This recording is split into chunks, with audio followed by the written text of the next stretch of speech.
Islam itu berdiri di atas yang 5. Lah yang kita sebut rukun Islam itu pondasinya. Jadi belum Islam secara keseluruhan. Itu yang fungsi itu, yang 5 itu asyhadu la ilaha illallah Muhammadur Rasulullah wa aqimus shalah. Itu boleh kalimatnya kan? Wa atul zakah wa saum li Ramadana wa asfiba. Ya safi Ramadana wa asfiba. Itu fondasi. Islam itu berdiri di atas yang 5. Jadi di situ ada hukum-hukum Allah, syariat Allah yang harus dilaksanakan kalau mau disebut Islam. Oleh karena itulah maka dalam surat Al-Baqarah 208 orang beriman tuh yang kategori beriman yang menegakkan Islamnya, yang tidak ragu kepada imannya sendiri itu, dan yang berjihad dengan harta dan jiwa di jalan Allah, itu orang yang beriman itu disuruh untuk berislam secara kafah. 208 Al-Baqarah itu ya ayyuhalladzina amanu qulu di sini kafah. Wala tatabi'u khutuwati syaiton innahu lakum aduwwun mubin. Sebab kita ini kalau tidak kafah Islamnya, kita akan dianggap sebagai pengikut setan. Ya, terutama setan manusia di situ. Karena setan itu minal jinnati wan nas kan. Yang perbuatannya itu selalu menjadi keraguan, menimbulkan keraguan. Wasfisu fi sudurina. Jadi ragu itu padahal tidak boleh dimiliki orang beriman. Karena yang kedua di dalam Al-Quran 15 tadi, summa lam yartabu. Terhadap Allah nggak ada keraguan. Kalau Allah menjamin rezeki, ya kita yakin mesti rezeki kita dijamin Allah. Dan seterusnya. Nah, kita ini menjadi orang yang mensortir agama, memilah agama yang cocok dilakukan, yang tidak ditinggalkan. Contoh surat Al-Baqarah yang mewajibkan kita puasa tadi, karena kita mampu beriman, kita laksanakan puasanya kan. Ya ayyuhalladzina amanu kutiba alaikumul alaikumusiyam. Iya. Sekarang ada kalimat yang sama persis. Ya ayyuhalladzina amanu kutiba alaikumul qisas. Kita terima enggak? Kita laksanakan. Kenapa? Kita ngaku beriman, malah ditentang oleh orang yang mengaku berislam iman. Padahal qisas itu menjamin hidup kata Allah. Qisas itu bayangannya jangan orang membunuh dipenggal kepala, orang nyolong terus dipenggal sampai enggak. Qisas itu maknanya mata balas mata, telinga balas telinga, gigi balas gigi. Itu seadil-adil hukum. Mekanismenya diatur melalui sunnah. Mau sholat aja nggak ada kok tata cara gimana sholat itu di dalam Quran. Rasulullah yang menjelaskan. Karena kita sudah menolak duluan, tidak mempelajari. Begitulah juga hukum-hukum yang lain. Jadi kita yakin Al-Quran itu kitab Allah yang menjadi pedoman dan petunjuk hidup kita. Selama ini kita hidup pakai Quran sebagai pedoman. Kita makan berpedoman Quran ya. Kita berpakaian berpedoman Quran ya. Kita bergaul berpedoman Quran ya. Cari nafkah berpedoman Quran dan seterusnya. Itu bahkan Quran itu tidak hanya untuk orang beriman, itu untuk manusia. Sebagai rasa kasih sayang dan tanggung jawab Allah menciptakan manusia, itu diberi Quran. Al-Baqarah 185. Syahrul Ramadana unzila fihi Qur'anu dalinas wa bayyinati minal huda wal furqan. Dalam bulan Ramadan Allah berkenan menurunkan Quran untuk petunjuk pedoman hidup manusia. Nah, manusia itu yang menjadikan ada siapa? Kita kok menjadi ada seperti ini nih atas perannya siapa? Perannya Bapak Ibu kita, Ya kan? Kalau bapak sperma bapak kita tidak ketemu ovum ibu kita di tuba falopi, dan untuk bisa ketemu itu Allah yang menentukan. Karena bapak kita termasuk kita juga kan, sekali nyemprot itu ada 300 juta sperma kalau sehat. Kalau sudah bangsanya usia-usia ini ya bu isi iso nyemprot orang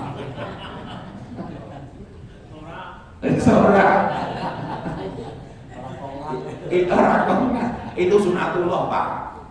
Ngonak terus-terusan juga piye melasi ibunya juga. Itu hanya satu yang jadi kita itu. Jadi sperma yang jadi kita ini sperma jagoan,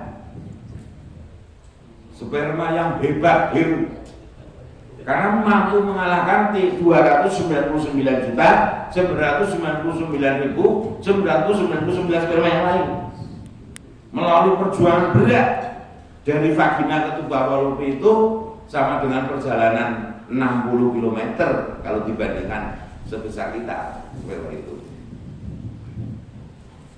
Lah kok jadi manusia letoy gimana? Bahan bakunya saja udah hebat itu. Begitulah kalau kita memahami diri sendiri. Bahan baku kita itu bahan baku yang hebat. Itulah, jadi setelah jadi manusia yang hebat.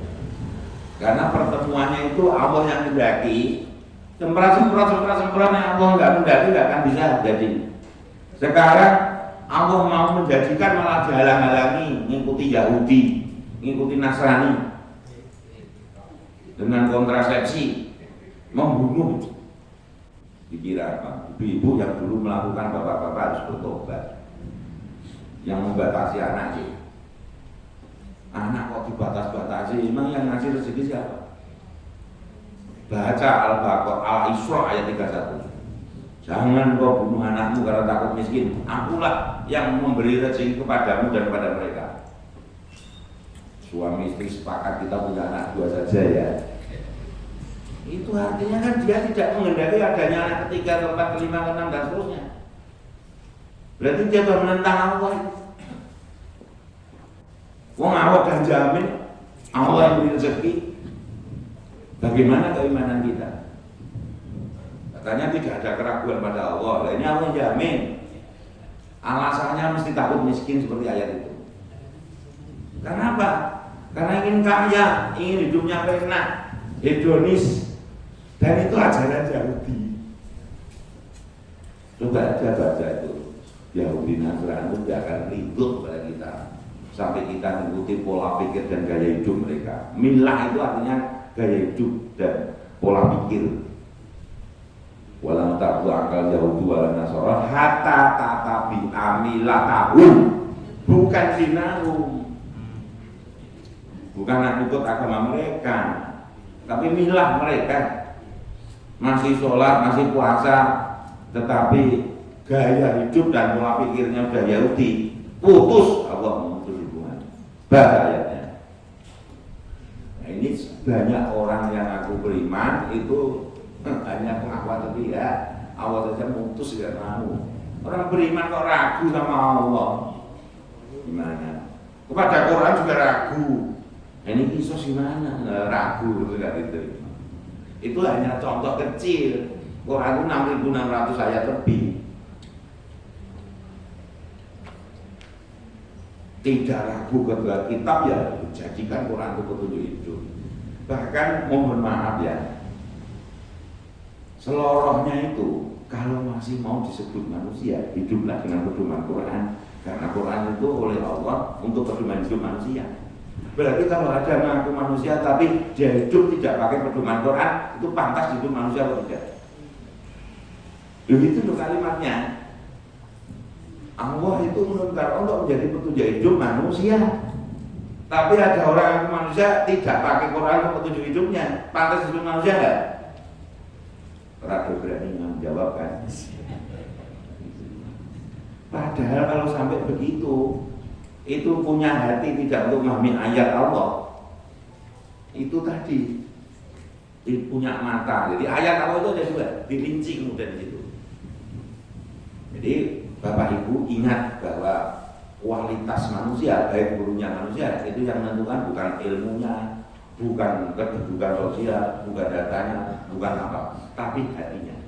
Rasulullah mengatakan dalam setiap dada manusia ada segumpal darah atau daging.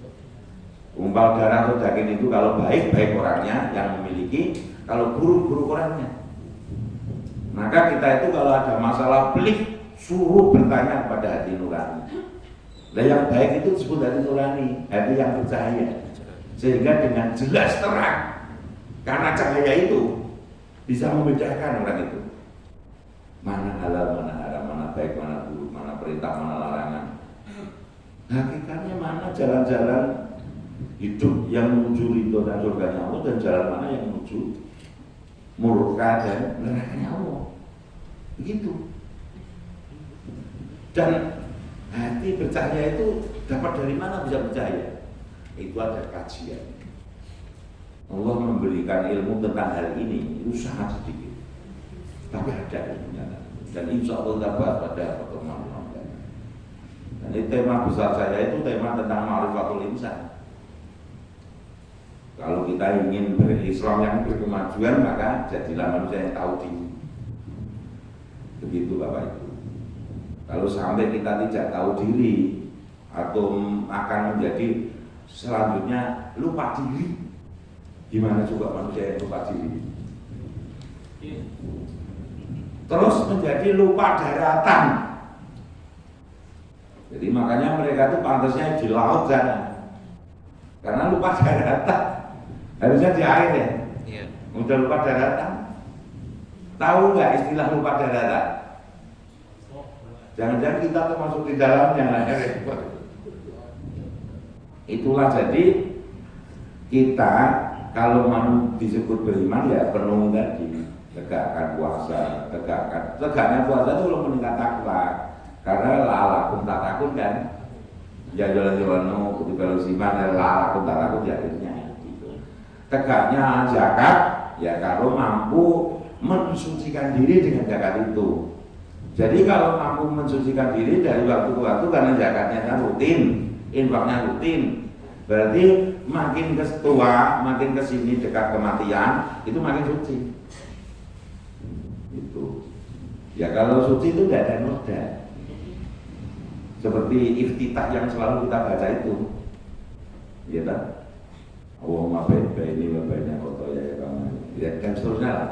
Antara yang benar salah itu seperti timur dan barat yang nggak akan pernah ketemu, seperti kesucian yang dibasuh dengan air gitu ya, dan seterusnya. Nah begitulah sehingga sebagai manusia itu mestinya hidupnya dengan Al-Quran itu. Tapi nanti juga ada kajian tentang hukum berpasangan. Jadi semua makhluk, semua ciptaan Allah itu berpasangan. Maka manusia juga berpasangan, ada yang terima dan tidak. Yang terima disebut beriman, yang tidak disebut kafir. Jadi orang menolak itu, kafir itu artinya menolak atau menutup, tidak mau menerima sama saja. Nah itulah jadi sehingga untuk bisa tahu diri itu kita harus memahami tentang pertama-tama kita itu siapa dan mengapa menjadi ada, bagaimana menjadi adanya. Terus nanti setelah ada mau apa, harus bagaimana begitu.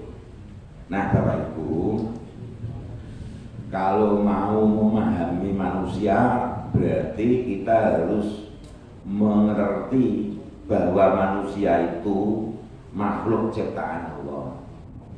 Jadi keberadaan kita itu bukan maunya kita. Yang mendaki kita menjadi ada itu Allah SWT. Semua manusia itu diciptakan Allah melalui dua proses. Ya.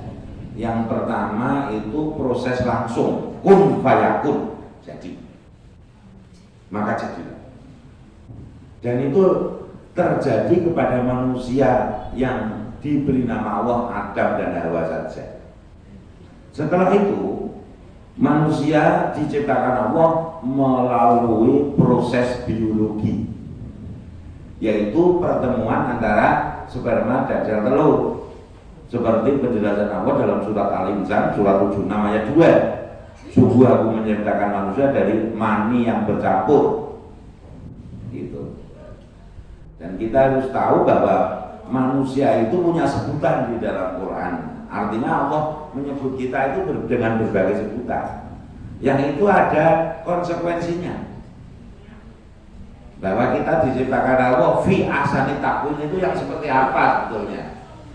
Itu ya. Sekarang pagi hari ini saya mulai dengan yang pertama-tama, yang awal, bahwa manusia diciptakan Allah secara langsung, yaitu penciptaan Adam dan Hawa. Kita nanti baca surat Al-Baqarah dari ayat 30 sampai 34. Kalau nggak sempat di rumah, nanti kita akan kaji pada pertemuan berikutnya itu lebih dalam lagi. Tapi pada kesempatan ini saya sampaikan bahwa menurut Bapak Ibu, manusia pertama di bumi itu siapa? Selama ini yang dipahami Adam. Setuju semua. Jadi manusia pertama Adam, atau Adam adalah manusia pertama di bumi gitu. Ya, saya tidak setuju. Bapak Ibu yang menganggap Adam itu manusia pertama punya hujah, punya argumen, punya dasar? Saya tanya. Selama ini menganggap ada manusia itu punya dasar nggak? Kalau ayat Quran ayat yang mana? Kalau hadis riwayat siapa? Kalau sains, ya ilmu sains itu pendapat siapa? Wong Darwin ya nggak pernah membahas itu. Iya tak? Saya dosen ekologi dan evolusi Pak. Saya dosen biologi. Fak saya itu ekologi hewan, dan saya ngajar dengan evolusi. Dan saya nggak ngajar yang lain. Semester genap itu ngajar itu, kalau semester yang gasal ini ngajar Islam dan ilmu dan filsafat ilmu. Pelajaran yang mata kuliah yang dihindari dosen lain. Nggak punya Bapak Ibu kan? Jadi jawab itu karena apa? Karena taklid. Kan hanya ikut-ikutan, karena sejak kecil tahunya ada pertemuan gitu. Nggak pernah menggali mana dasarnya kan? Saya tidak setuju karena itu tidak ada dasarnya. Yang ada dasarnya itu Adam bukan manusia pertama. Gitu. Penasaran? Ikuti episode berikutnya. Iya kan? Ya, karena ini sudah jam 7:05 ya Mas Toko. Makanya ini mudah-mudahan pengajiannya itu tambah banyak, tambah makmur, tapi tambah paham, gitu. Sehingga menjadi tambah baik hidupnya. Saya kutip satu ayat saja dulu sebagai pembuka. Wa id qala rabbuka lil malaikati inni ja'ilun fil ardi khalifah. Nah, sampai situ dulu. Ya. Dan ingatlah, kita diperintah Allah untuk mengingat. Selama ini kita sering lupa tentang ini. Padahal perintahnya suruh ingat. Karena saya dosen biologi selalu ingat Pak, alhamdulillah. Jadi memang orang yang ingat itu berarti tidak lupa. Tapi yang orang lupa pasti tidak ingat kan? Gimana? Lah ingatnya kita kepada Allah itu kapan? Setiap saat kan? Alladzina yadhkuruna Allaha qiyaman wa qu'udan wa 'ala junubihim. Ingat Allah itu ketika berdiri, ketika duduk maupun berbaring. Artinya ingatnya setiap saat, karena semua kegiatan manusia dilakukan dengan berdiri. Kalau tidak dengan berdiri, dengan duduk. Kalau tidak dengan duduk, dengan berbaring. Ya kan? Berarti ingatnya kapan? Istirahat karena kegiatan kita berdiri dulu berbaring. Enggak Pak, saya kadang-kadang jongkok. Buat berapa lama jongkok? Dan ketika jongkok itu, khususnya di ruang tertutup itu, nggak boleh lama-lama kan? Nyebut asma Allah nggak boleh, apalagi ngaji di situ. Karena di situ banyak setan. Kalau mau masuk kan doanya Allahumma inni a'udzubika minal khubuthi. Iya kan? Banyak setan malah berlama-lama. Ditakoni cari inspirasi. Berarti inspirasi dari setan itu. Atau dirinya sendiri itu sudah jadi setan. Ya. Nah, kita disuruh ingat tentang penciptaan manusia. Dan ingatlah ya, ketika Allah mengumpulkan malaikat seperti ini misalnya, kemudian memberitahu, aku hendak menciptakan manusia yang akan aku jadikan khalifah di muka bumi. Jadi sudah diciptakan manusia apa belum kalau begitu? Belum. Adam belum ada. Cuma para malaikat diberitahu kalau Allah itu hendak, mau, akan. Begitu. Nah malaikat itu menanggapinya dengan pertanyaan. Pertanyaannya, apakah engkau hendak menciptakan manusia yang di bumi maksudnya itu, yang suka berbuat kerusakan dan pertumpahan darah? Iya kan? Yeah. Allah menjawab, engkau tidak mengetahui apa yang aku tahu. Coba cermati. Malaikat bertanya begitu tuh karena pengalaman, karena fakta ketika dia ditugasi di bumi oleh Allah. Berarti di bumi sebelum Adam itu ada manusia kan? Ada. Nah kalau begitu ada manusia pertama apa enggak? Ini dasar saya, maka saya tidak setuju. Ya, cuma manusia sebelum Adam itu punya sifat, punya perilaku, suka berbuat kerusakan dan pertumpahan darah. Maka saya itu curiga kalau ada manusia suka berbuat kerusakan dan pertumpahan darah, itu tidak layak disebut Ibnu Adam atau Bani Adam. Jangan-jangan ini sisa-sisa keturunan yang manusia Yahudi. Dihapus Allah dari bumi itu. Tuh. Jadi kalau tidak akan masuk Ibnu Adam, selanjutnya itu tidak layak disebut insan, tidak layak disebut bashar, tidak ada lain-lain. Enggak masuk rombongan, kok ngeri itu. Tuh. Beberapa hadis yang saya baca tentang ini, itu sebetulnya manusia yang dimaksud oleh iblis, oleh malaikat tadi itu dari jin, ya dari jin. Beberapa hadis menyatakan itu. Tapi jin atau manusia itu kan semua yang jelas itu makhluk ciptaan Allah. Ya, Adam makhluk ciptaan Allah, jadi sama-sama makhluk ciptaan Allah. Begitu.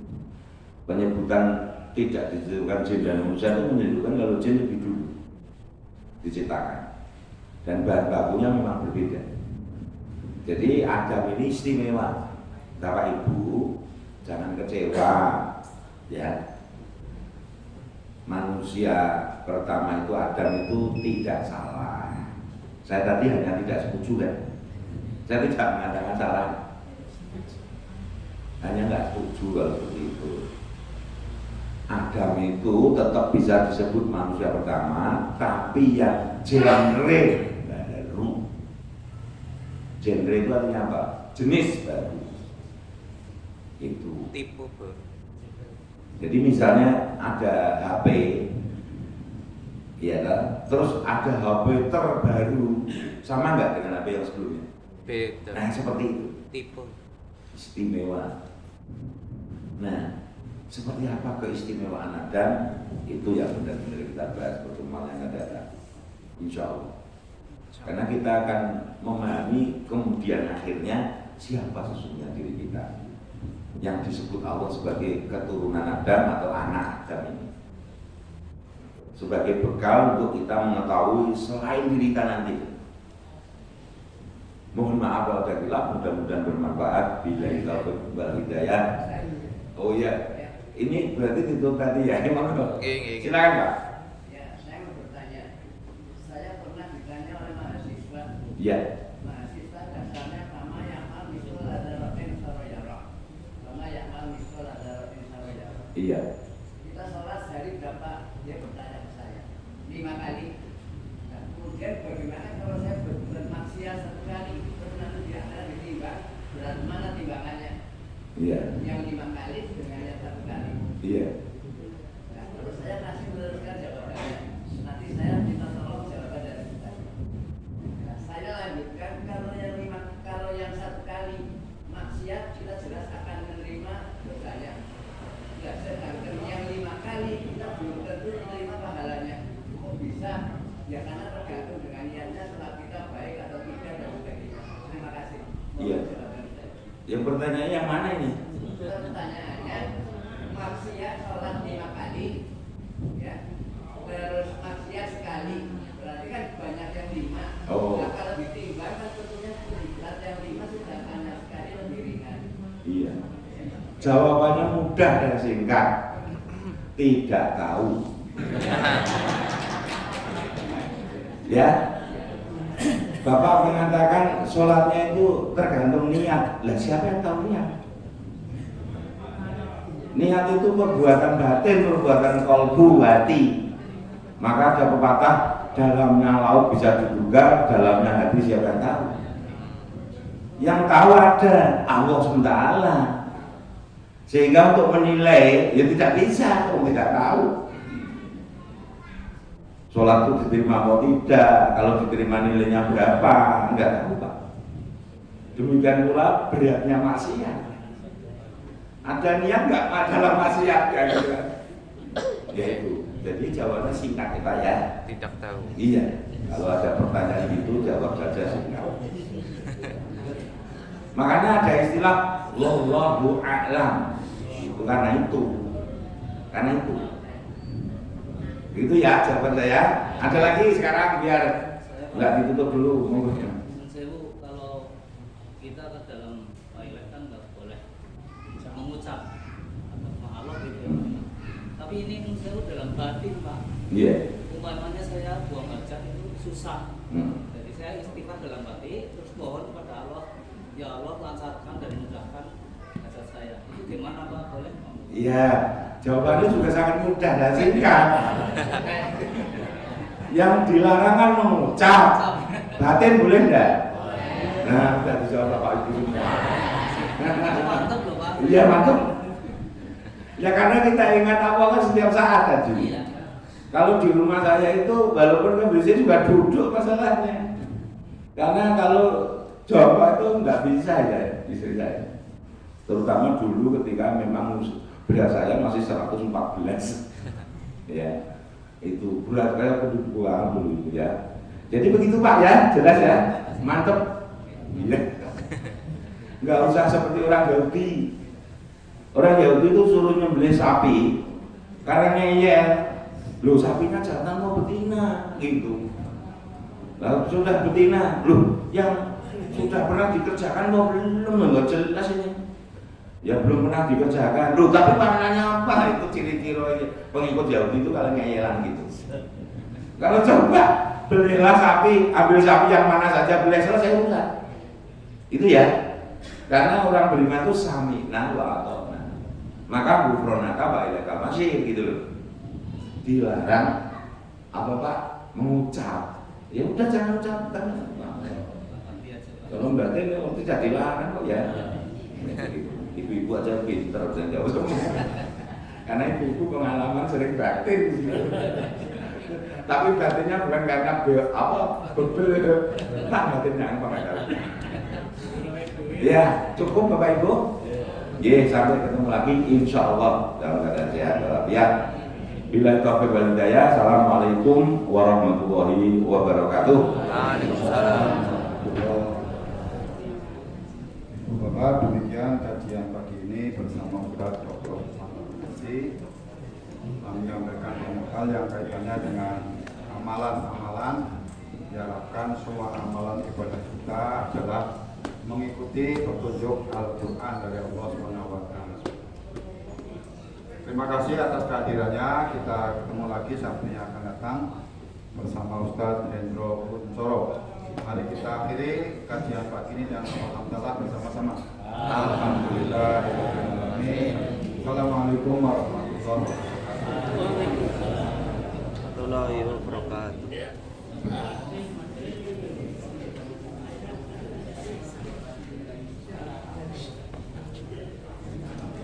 Berbagi nanti hasil rekamannya. YouTube Pak. Iya, YouTube ada.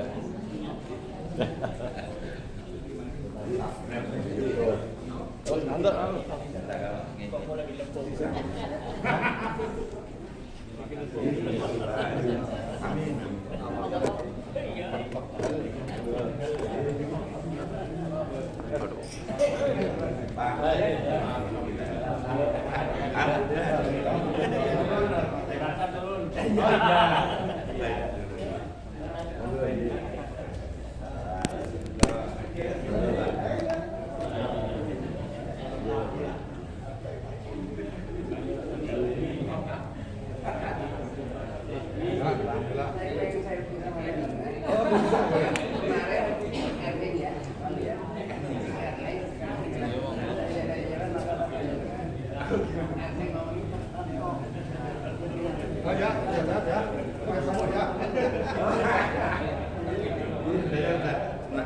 pensiun nanti Maret Pak.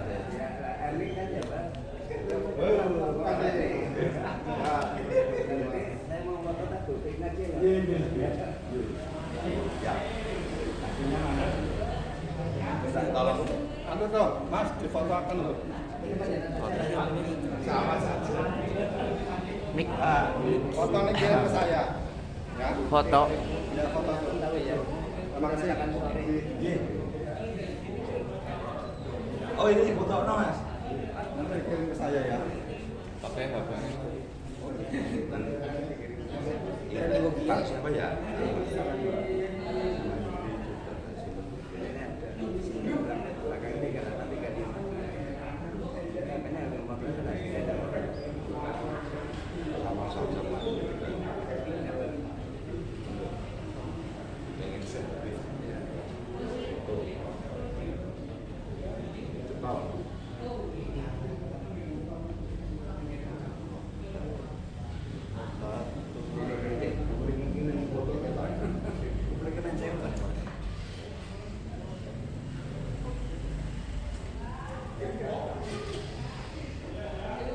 Berdiri yang sana. Sama saja. Apanya? Enggak di sebelahnya Ereng. Udah pindah ke Tangerang itu makanya. Bu Erlang penjualan